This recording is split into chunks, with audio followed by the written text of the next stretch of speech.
Bonjour chers auditeurs de RPM, la radio positive de Makuria. Aujourd'hui, je vais répondre à une question surprenante et peut-être un peu drôle. Saviez-vous que le rire est contagieux, même chez les rats? Il est vrai que lorsque nous pensons aux rats, nous imaginons rarement qu'ils puissent être des créatures dotées d'émotions ou même capables de rire. Pourtant, ces petits rongeurs, bien que souvent mal compris, possèdent une vie sociale riche et complexe, ainsi qu'un éventail d'émotions étonnamment proches des nôtres. Le rire, chez les rats, est un phénomène qui a été observé à plusieurs reprises, et il a fasciné les chercheurs du monde entier. D'abord, qu'entend-on par « rire » chez les rats? Ce n'est pas exactement le même rire que nous, humains, pouvons exprimer avec des éclats sonores bien audibles. Les rats émettent en fait des vocalisations ultrasonores à une fréquence d'environ 50 kHz, qui ne sont pas perceptibles par l'oreille humaine. Ces sons apparaissent dans des situations très spécifiques, comme lorsqu'ils jouent entre eux, lorsqu'ils interagissent avec un humain ou, plus surprenant encore, lorsqu'ils sont chatouillés. Oui, vous avez bien entendu, les rats aiment qu'on les chatouille, et cela les fait rire. Les zones sensibles où les rats semblent particulièrement apprécier les chatouilles sont notamment la nuque et le ventre.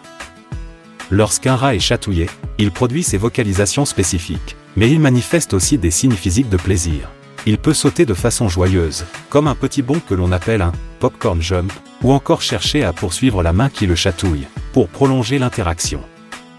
Cela indique non seulement que les rats ressentent du plaisir, mais qu'ils recherchent activement des expériences qui les rendent heureux. Ce qui rend la découverte encore plus fascinante, c'est que ce « rire » est contagieux. Lorsqu'un rat observe un autre rat en train de rire, que ce soit pendant une séance de jeu ou lorsqu'il est chatouillé, il peut lui aussi commencer à produire des vocalisations similaires, même s'il n'est pas directement impliqué. Cette contagion émotionnelle est la preuve que les rats partagent des émotions positives et peuvent réagir à ce qu'ils perçoivent chez leurs congénères.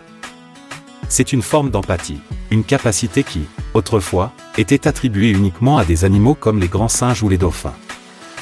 Mais pourquoi les rats rient-ils? Et pourquoi ce rire devient-il contagieux? Les scientifiques pensent que cela pourrait avoir des racines profondes dans l'évolution. Chez les mammifères sociaux comme les rats, les interactions positives renforcent les liens entre les individus.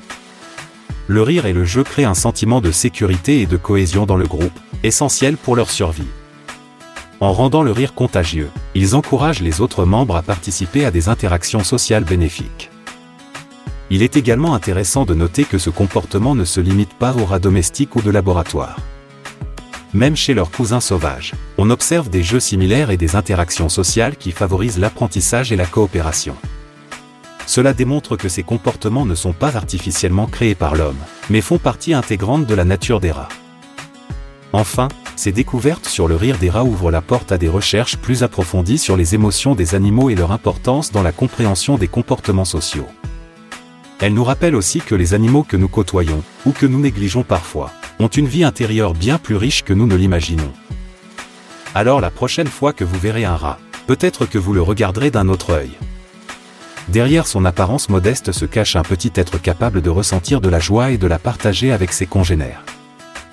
Restez avec nous sur RPM pour d'autres chroniques, le saviez-vous?